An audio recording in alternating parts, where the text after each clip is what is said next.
Okay, this video is going to provide somewhat of a guided tour through the different ways you can manage a standalone ESXi hypervisor. We will be using version 6.0 update 2 because it supports both the web interface and the older client, software client, vSphere client that the newest version does not support. So basically I've installed the hypervisor in VMware Fusion because I'm using my Mac. You can use VMware Workstation Player, VMware Workstation Pro, VirtualBox, probably any kind of virtualization product will support it. My virtual machine has two network interfaces. One of them is bridged to my wireless networks. I'm using wireless, and the other one's connected to the NAT network, or the shared network, if you will. And we're going to need that for some of the activities we're going to do later on. So that's the initial setting. If you're doing my lab, the first thing is to install the hypervisor. So when you go through the install, pretty much take the defaults except change the network interfaces. Once you get installed, if your machine gets an IP address, if your hypervisor gets an IP address from DHCP, we're going to use that IP address to go through most of the lab using that dynamic address. But one of the last things in the lab we're going to do is we're going to interact with this direct console user interface, DCUI. So basically, if your machine comes up and does not have an IP address, or if you want to set it statically, like you probably will in the real world, you're going to want to go in here and change it. And if you look down at the bottom of this window, it says F2 Customize View System Log. So we're going to want to hit F2 to get in to the interface. And hopefully you've used some text-based interfaces in the past. And the way these text-based interfaces usually work, you use the arrow keys to move down to what you want, and you hit enter to select what you want. We're going to configure management network, right? We have two interfaces, so you can use the arrow key to go over, or hit enter to go in here, and you can pick which one you want to be management interface, right? Both of them right now are selected. You can leave that, or you can only select the bridged one if that's the one you want to use. I recommend you just leave it for now. You can hit escape if you want to get out of here and not make any changes. If you want to change whether this is checked or not, you hit the space bar to check it or uncheck it. You can hit enter if you make changes. We didn't make any changes, so I'm going to hit escape. I accidentally hit escape again, so now I'm going to go back to configure management network. So if you want to set a static IP, you'll want to go down here to IPv4 config, hit enter. Use the space bar to select what you want. I'm not going to change it right now. So that's how we would change the settings for this using this DCUI. If you are connected to the hypervisor with a keyboard, mouse, and monitor, this is the interface you'll see. And usually the only thing you use this for is if you need to change the IP addresses when you first install, or if for some reason you want to reboot the machine and you just happen to be at the console. We can do it through here, but it's much better if you go through one of the management tools to actually reboot it, so you can shut down the virtual machines before you reboot it. Another thing I'll say about this, when you're messing around in this interface, sometimes your keyboard might not be cooperating. Like, for example, I'm using a Mac keyboard, and sometimes the function keys do the Mac function thing instead of the regular function thing. So you can go with your VM. You can't see it because it's off the screen, but usually you can go to virtual machine, and there's a send key option. So if you wanted to send F11 or F12 or Control-Delete, it's Control-Delete down here. Oh, there's Control-Delete. So if you have issues sending certain keys into your virtual machine, then you can use these menus to send those keys in there. So once we get the hypervisor installed, we're going to connect to it by IP, and we're going to get this window. So there's two things to mainly we're going to use later on in this. Later on, we're going to download the vSphere client for Windows. But right now, we're going to open the VMware host client, which that's some weird words to call it the web interface. I don't know why it doesn't say open the management web GUI. But anyway, we're going to click on that. If you look up here, it gives you /UI for the URL. You're going to log in. And once you get in, there's a couple things we'll look at. Up here at the top, there's this host menu where you can manage the actual hypervisor itself. If you actually get the license key you want to apply, you can do that somewhere through here. I think it's over on the Manage tab. Yes, you can go to licensing and enter the license if you have one. We have a 60-day trial, so that's not required for us to do that in the class. The monitor tab will show you some things about what's going on with your system. You can look at logs, tasks that are running, events. You can look at hardware stuff, performance. This stuff's not super interesting. Performance might be interesting if you're trying to figure out which of your VMs are doing the most damage to your system. All right, so that's the hypervisor itself. You can look at this stuff down here. You know, some of these things. Down here we have for the actual hypervisor, we have the virtual machines that are on the hypervisor. I've already installed a couple on mine. We have the storage associated with the hypervisor. By default, we have Datastore 1, which that is the actual physical disk that is installed in the hypervisor itself. We'll talk about that in a minute. And then we have the networking tab. So one of the first things we're going to do is we're going to create a VM. This is going to look very similar to what you've done in VMware Player, but a little bit different. So we're going to create a new VM. You know, it's going to give us some options. We'll go ahead and pretend like we're doing CentOS 6 because that's what I'm going to tell you to do. This is what virtual machine format it's going to be saved in. So if you think you might someday be moving this back to a different hypervisor, you might need to pick a different VM format. It's going to be Linux, and there's an option for CentOS 6, 64-bit. All right, ask you where you want to put it. Right now, the Datastore is our only choice, so we'll put it on the Datastore. Customize setting options comes up. You can change the VM network if you want. You could add another VM network if you want. We're going to leave all this stuff default for now, and then we'll hit finish. So now I have a new VM, and if you power it on, it's gonna start, and you can access the console by using this console tab. And you might want to play around with which one of these different consoles you like best. But I usually just open a browser console. So we open the browser console, look at it. It is actually trying to boot from the network right now, which is probably not what we want to do. So you hit escape. It'll cancel that, and then it should hopefully boot the CD, but it did not. And the reason it did not do that is because we did not actually tell it where the CD was. I did that on purpose because I assume probably at least one or more of you guys are gonna accidentally forget to do that when you do the settings. So we go edit our settings for our VM. Down here for CD, we want to pick Datastore ISO file, and then I have a directory on my Datastore browser called ISO, and I actually have the ISO in that directory, and I had to put that stuff up there. So once you select that and you hit save, now if you power it on, it's going to go through the setup, the startup phase, and actually hopefully boot the CD this time. Yeah, so it booted the CD. I'm not going to go through the install because I've already done that. And you guys should all be able to do that. I will warn you that when you get to the page where it asks for the host name, make sure you do configure networking and set it to boot at set the network to activate at boot. If you don't do that, you won't be able to access it across the network. So how did I get my ISO directory on the Datastore? If you go to Datastore, click on Datastore browser, it opens this little window. And what things you can do in here, which you need to do to get your ISO up there, is create a directory. I call mine ISO, so I'll create another one called ISO2 just to demonstrate it, right? Then you select on ISO2, you can upload a file. You need to have the ISO locally, and then you select the ISO and hit open, and it will upload it.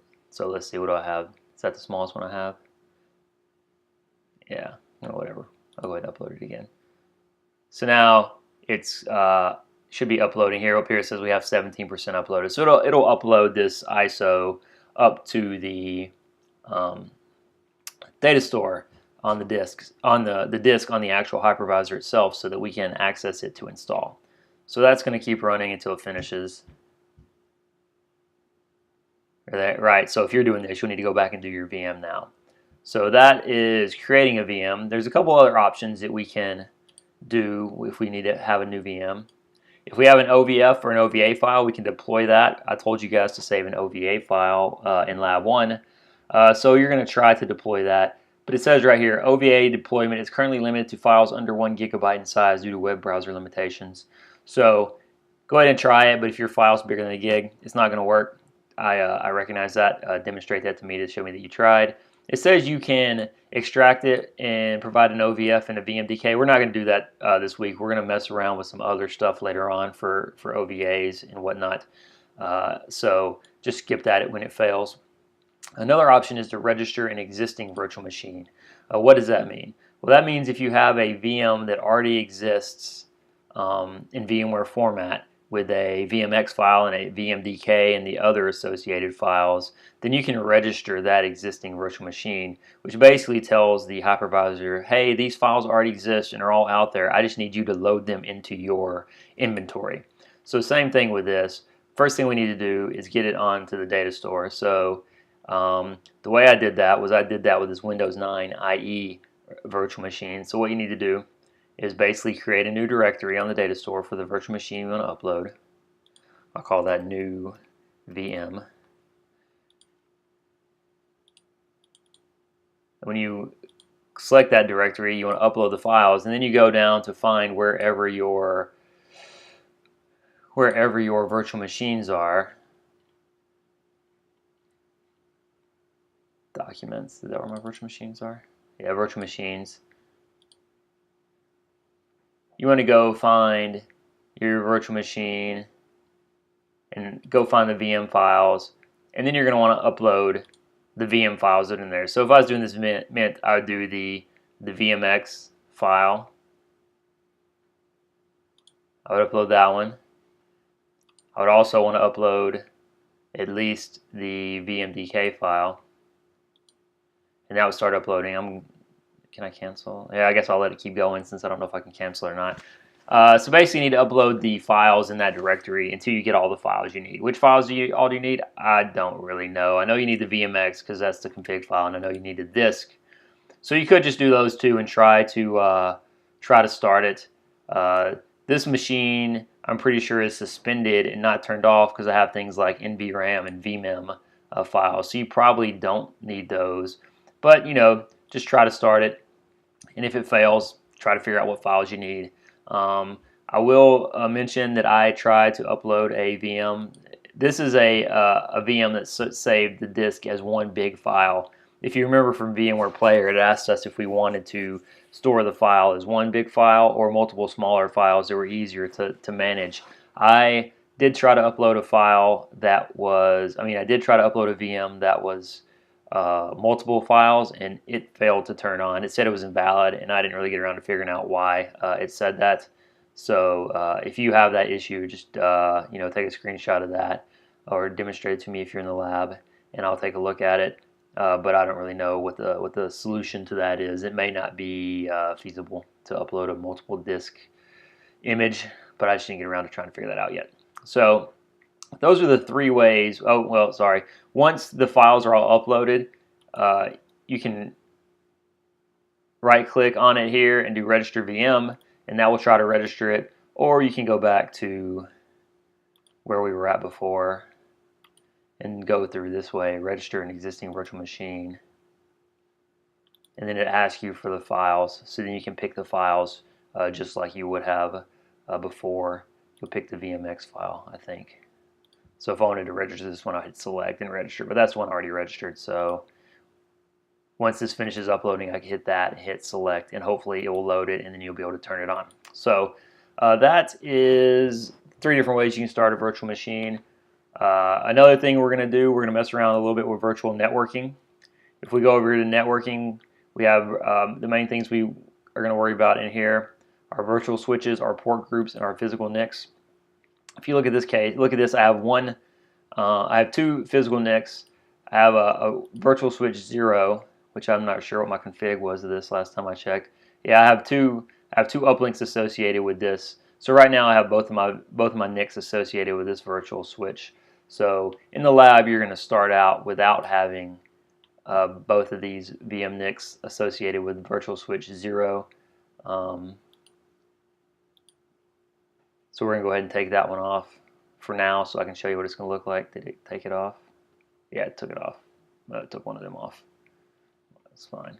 All right, so what we're going to want to do, this is another thing that's kind of annoying to me, in this interface. So when you're in this interface, there seems like there should be a back button or something somewhere, because I want to go back to where I was just at. You can get back to where you were just at by clicking on networking. It'll take you back, or if you right click and go back, it'll take you back. So that's a little thing I thought was kind of annoying. It's like, how do I get out of here? So what we want to do, one of the things we're going to do is add a standard virtual switch. I don't remember what I told you to call it. I think I told you to call it NAT V switch. We're going to associate that with whatever VM NIC, probably VM NIC 1, but it deleted the other VM NIC for my switch, so I'm just going to go with VM NIC 0 to demonstrate how you do it, but you'll have to do the thing that matters for you. So we create a new switch. Then we need to create a port group so we can associate this switch with our virtual machine. NAT port group. If we had a trunk link and we're setting up different port groups for different VLANs, we would set the VLAN there, pick the proper virtual switch, and add that. So now that this port group exists, I can go edit my virtual machine .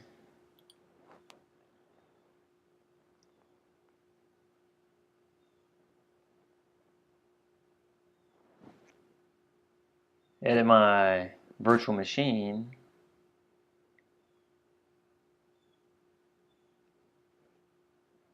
It's probably going slow because I'm still uploading that 10 gig file. And then I can change which network I'm associated with. So now it says VM network. I'm going to change that to, I'm actually not going to change that. What I'm going to do is add a network adapter and associate that with a new group. So now when my CentOS VM comes on, it'll have two interfaces instead of one.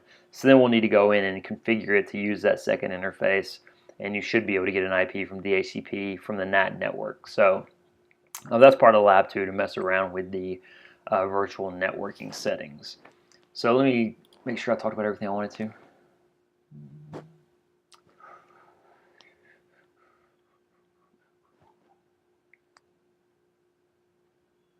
Yeah, so we're going to do one other thing with the virtual networking. Once you get this working with the two interfaces and demonstrate that to me or get your screenshot, then we're going to go back to networking.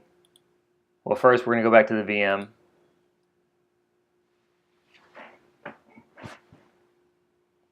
And we're going to remove that interface we just added.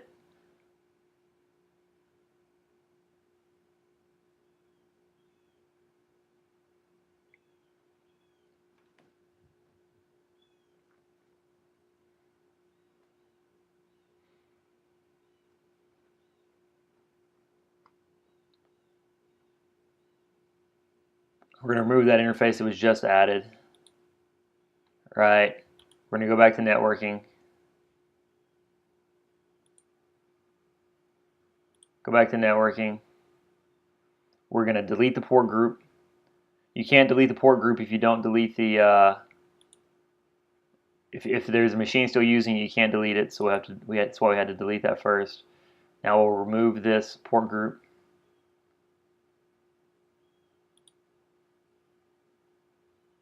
Yes. We have to remove the port group because we want to remove the virtual switch. You can't remove the virtual switch if the port group still exists. So we're going to remove this new switch we added.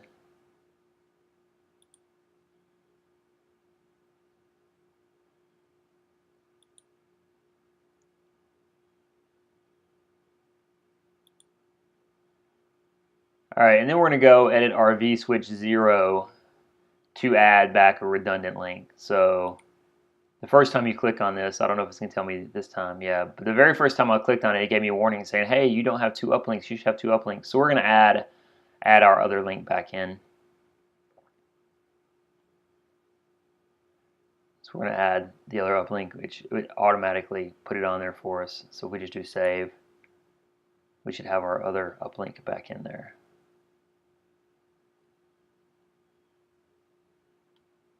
Yeah, so there we go. So a couple notes about this. You're going to have to change the settings on the actual hypervisor. Remember, this is our hypervisor that's running in VMware Player or Workstation or whatever you have. So we're going to have to change the settings on this VM to change what the adapter is connected to. So in this case, we have this one connected to bridged, this one's connected to bridged. When we're doing the two uplinks, we want them both on bridged. When we're doing the part where we connect it to the virtual machine, we want the second interface to be NAT or shared, whatever it's called in the version you're using.